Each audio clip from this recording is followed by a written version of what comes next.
It is pretty straightforward to manually rebuild addressable content in the Unity editor and then manually upload that content to the cloud delivery service of your choice.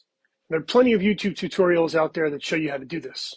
But I could not find a written or video tutorial, or any documentation for that matter, that shows you how to do all of this in code and connect it up to a simple one-stop button press. This is the goal of this tutorial. So if you find this sort of thing valuable and you'd like to see more uncommon tutorials that show you things that are not explained elsewhere, then like, subscribe, and hit the bell notification icon. Let's get started.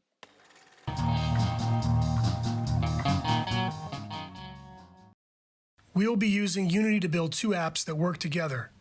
A customer-facing iOS AR app that will be used for product promotion, and a Windows desktop app that will allow a content manager to update the content that is delivered to the iOS AR app. The goal will be to build the iOS app once and use the Windows app to update the content shown in the iOS app without doing a rebuild. Here's a demonstration of these two apps in action. A content manager uses the Windows app to update the flavor label of the 3D model of the extract bottle that will be used in the AR app. The content management user has selected vanilla. The app is now recreating the content prefab, reconfiguring the addressable group, rebuilding the addressable files, and lastly, uploading the addressable files to AWS S3 cloud storage for delivery to the iOS AR app.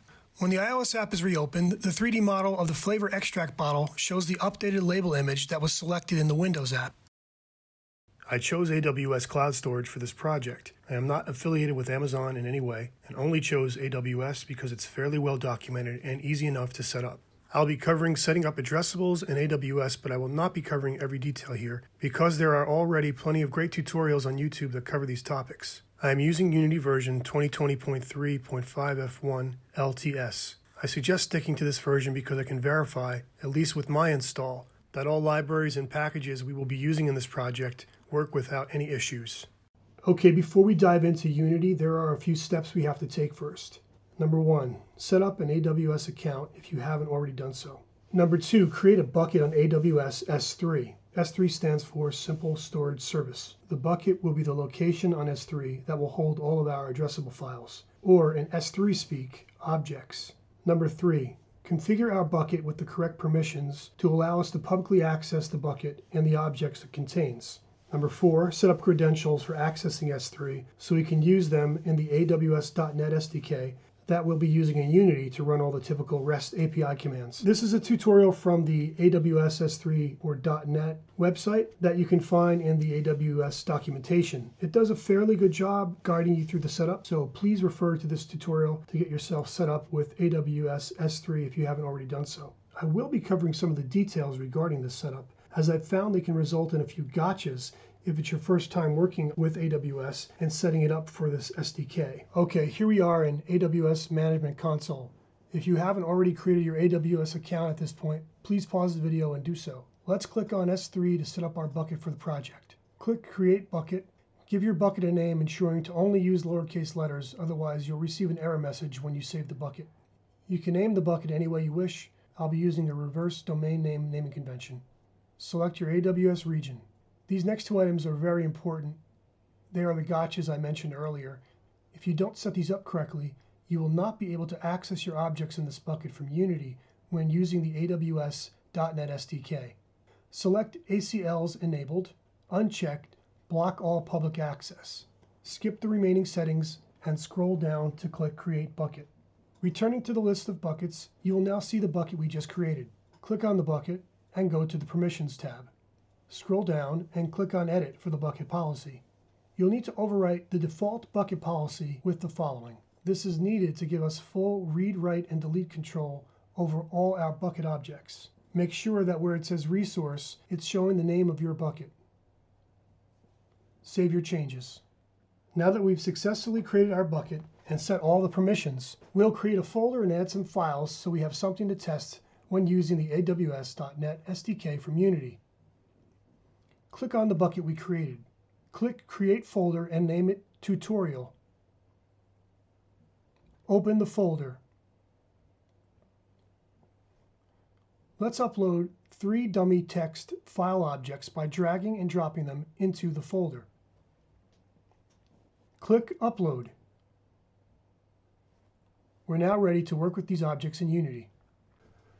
Okay, at the top is a tutorial we looked at a little bit earlier that walks you through creating your AWS credentials.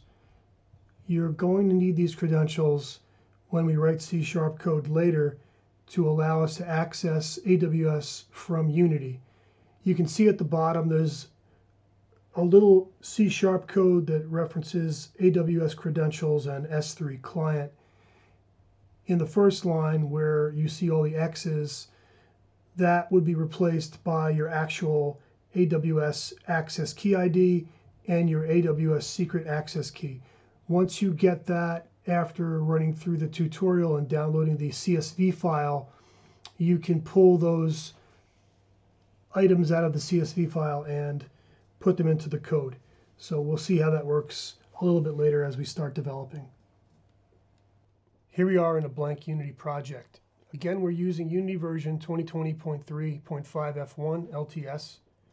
We're going to start development by building code that will allow us to interact with the files that we uploaded to our bucket on AWS S3. Files on S3 are referred to as objects, so that's how I will refer to them here forward. From Unity, there are 3 operations we need to be able to do with the objects in the S3 bucket for the requirements of this project. These operations are reading, deleting, and uploading objects. We can accomplish all of these by using the AWS.NET SDK for S3 by installing this SDK into our Unity project. One of the easiest ways of loading third-party libraries into Unity is by using the NuGetForUnity Unity package. Here is the GitHub repo from which you can download this package. I'll place a link in the video description to this GitHub repo for your convenience. Let's go through the steps of how we install the package and use it. So we're going to walk through that right now. All right, now that the package is successfully installed, we can see we have a new menu here that's called NuGet. Click on that and click Manage NuGet Packages. And we're going to do a search for AWS. Make sure you're on the Online tab. There are 3 packages that we need. We need the AWS SDK.core, the AWS SDK.S3, and the AWS SDK.security token. So we're going to install them one at a time. These shouldn't take too long. Okay, they've all installed successfully, despite the fact that we see some error messages here in the console. After some research, it turns out that these are being generated by this particular DLL, which we don't need for the purposes of this project, so we can just simply delete this. If anyone has any additional information that might be useful about these libraries, feel free to place it in the comments below. But from the research I did, it doesn't seem like this code analysis library is anything we really need to worry about. Go ahead and delete it. And there is one more up here. And after that's deleted, we are good to go. Okay, we're in our Unity project that we set up previously with NuGet. So now we're ready to test AWS.NET SDK and make sure that it's working properly. I've gone ahead and created a script for us to do that. I'm going to create an empty game object, add component, and add AWS Manager onto the component. I will provide you a link to the script so you can play around with the .NET SDK and make sure that your AWS S3 instance is working properly. So I have a couple of key presses set up to read, delete, and upload a file to the bucket that we looked at earlier. Just refresh. We're going to be looking at this bucket in the tutorial folder, and these are the 3 objects that we're working with. So the first thing we're going to do is just have Unity read the objects that are in this folder. So back in Unity, go into play mode, click A, and if you look in the console, you'll see that it is successfully reading all of our objects, including our folder, in the bucket that we designated earlier. So we have the tutorial folder And here are the 3 objects that are inside of it. Great. Next, we're going to delete this first object, and I've hard-coded this to delete obj_o1.txt. So after we're done running this command in Unity, this object will disappear from our folder on this bucket. Let's go ahead and hit the delete key, or I'm sorry, the D key. And it's indicating that we're deleting obj_o1.txt inside the tutorial folder. So let's just make sure that that's the case. I'll refresh this. And it did delete that object. So now we're left with 2 and 3. So far, so good. Okay, the last thing we want to check is making sure it can upload objects successfully to the folder in our bucket. In this case, I have 2 objects placed in this dummy files for tutorial folder here on my hard drive, and the Unity code is going to go into this folder, take everything in the folder, and upload it to our S3 instance in AWS. So let's go back in Unity. I'm going to hit the U key for upload, and you'll see in the console here that it is uploading obj_4 and obj_5. Again, these 2 files here. So if we go up into Unity, if we go up into AWS S3 and refresh the folder, we do see that we have both of those objects now uploaded to the cloud. So we were successful in reading, deleting, and uploading the files that we need, and proves out that our .NET SDK is working properly. So now we can actually use this and start to build our application. There is one more package we need to install in this Unity project. Otherwise, some of the code in the scripts you'll bring in from the zip file will error out. This is the Unitask Unity package. It allows us to use async tasks more efficiently. The AWS .NET SDK requires using async tasks to interact with the server content. We could use the native async and task functionality in C#, but I found that the Unitask package can make some of the coding more convenient and fulfill some of the requirements in this project more efficiently. Please install this package first before you import the scripts from the zip file. Now that we have all packages installed, let's set up our project. Feel free to skip this step if you have your own way to organize your projects in Unity. If you don't, I suggest using this convention or another convention that keeps your Unity projects uniform and predictable. It makes life much easier as you go from project to project when you have the same folder structure. Create a folder named My Assets inside the Assets folder.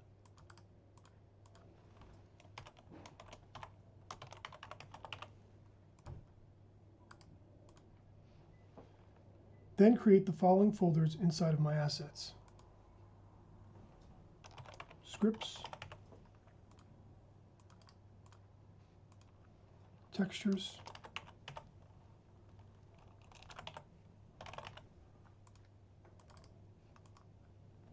Scenes,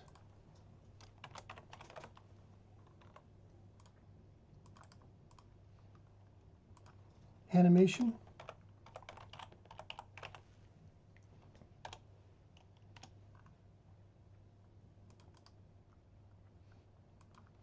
Materials,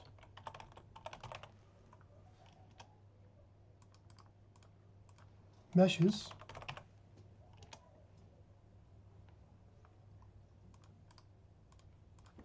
Prefabs,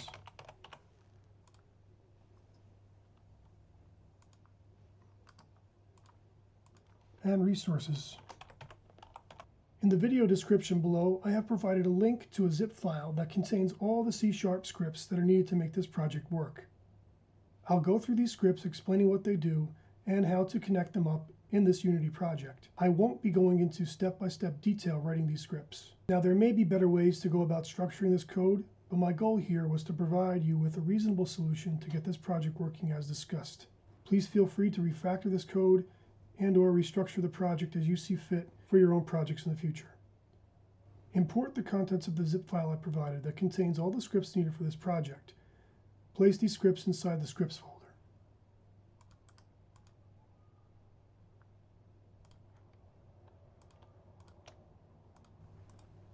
Create a new scene called main_01.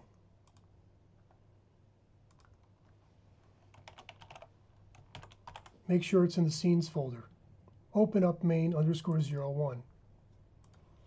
In the hierarchy, create an empty game object. Name it UI Manager. Select the UI Manager empty game object. Drag and drop the UI Manager script on top of it. Create an empty game object and name it UI. Right-click on UI, go down to the UI menu, and create a button. Select the canvas parent, right-click, and create empty. Rename this to buttons. Drag the button you created on top of the button's empty game object. Open up the text and rename button to vanilla.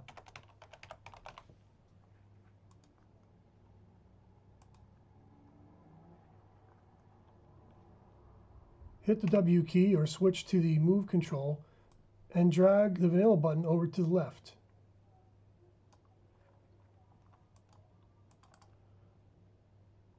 Rename the button to button vanilla and hit Control D twice. Drag button vanilla 2 over to the right.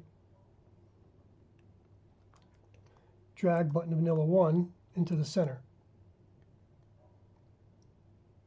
Now, there are far better, more efficient ways of creating UI, but that is beyond the scope of this tutorial. Again, as I said before, the focus here is to show you how to do one button press to automate addressables and uploading of AWS content to deliver content to an iOS app. We're not going to be concerned with the details of making the UI pretty or efficient. Rename button vanilla 1 to button orange.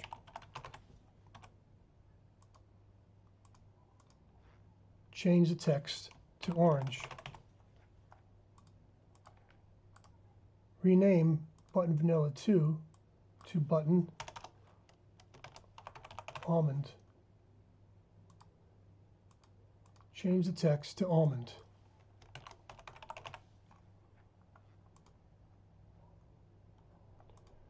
In the original example, the buttons were using images. For the sake of simplicity, we are using standard Unity buttons with text. Later in the tutorial, we can modify this and polish it by including the buttons and make the UI a little bit more interesting. But this will suffice for now.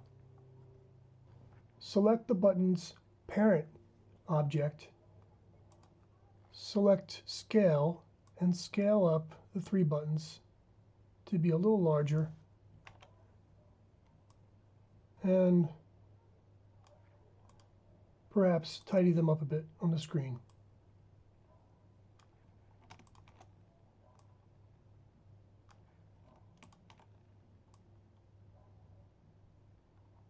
I went ahead and I created 2 more buttons from the buttons we already had using the same process we did before. One is called Delete All Objects, the other is called Upload All Objects. And these we will use as test buttons to make sure that we can delete everything from our S3 bucket and upload everything from a hard drive folder up to the S3 server. The last UI item we're going to need is just a simple Text Mesh Pro text field. I'm going to right click on Canvas, go down to UI, and create Text Mesh Pro.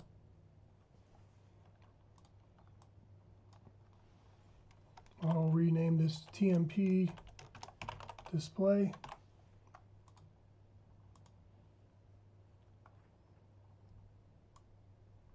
I'll type in display messages so we can see something. I'm going to bring the font down maybe to about 25. Bring it down a bit further. And I'm going to change the color to green and make it bold. And I'm going to change enabled to disabled so it doesn't wrap. And pull this all the way over to the left. Not very pretty, but again, it will do the trick. Actually, I'm going to make that a little bit smaller. I'm going to make it about 20. Quick note, if you have not imported in TextMesh Pro resources already, you will be presented with a small pop-up asking you to import the resources. You can just go ahead and say yes to that, and yes to the TextMesh Pro examples and extras if you're prompted with, when you're prompted with that as well. Just a couple more minor little things just to make it a little bit more pleasant to look at. We're going to change Skybox to solid color.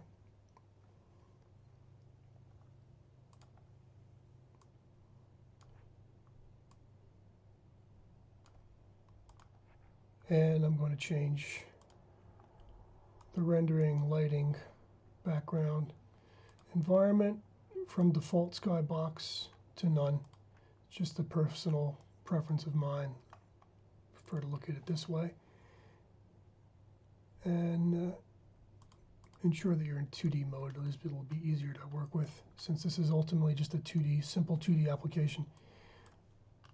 What we want to do now is connect up all of our UI elements to our UI manager. So as you can see, we have slots already available for all the elements that we've created. And what we're going to do now is just drag and drop across. So we'll start with our display message, vanilla button, orange button, almond, delete, and upload. Of course, save the project if you haven't already done so. Please remember to like, subscribe, and hit the bell notification so you'll be notified when the next part of this tutorial becomes available.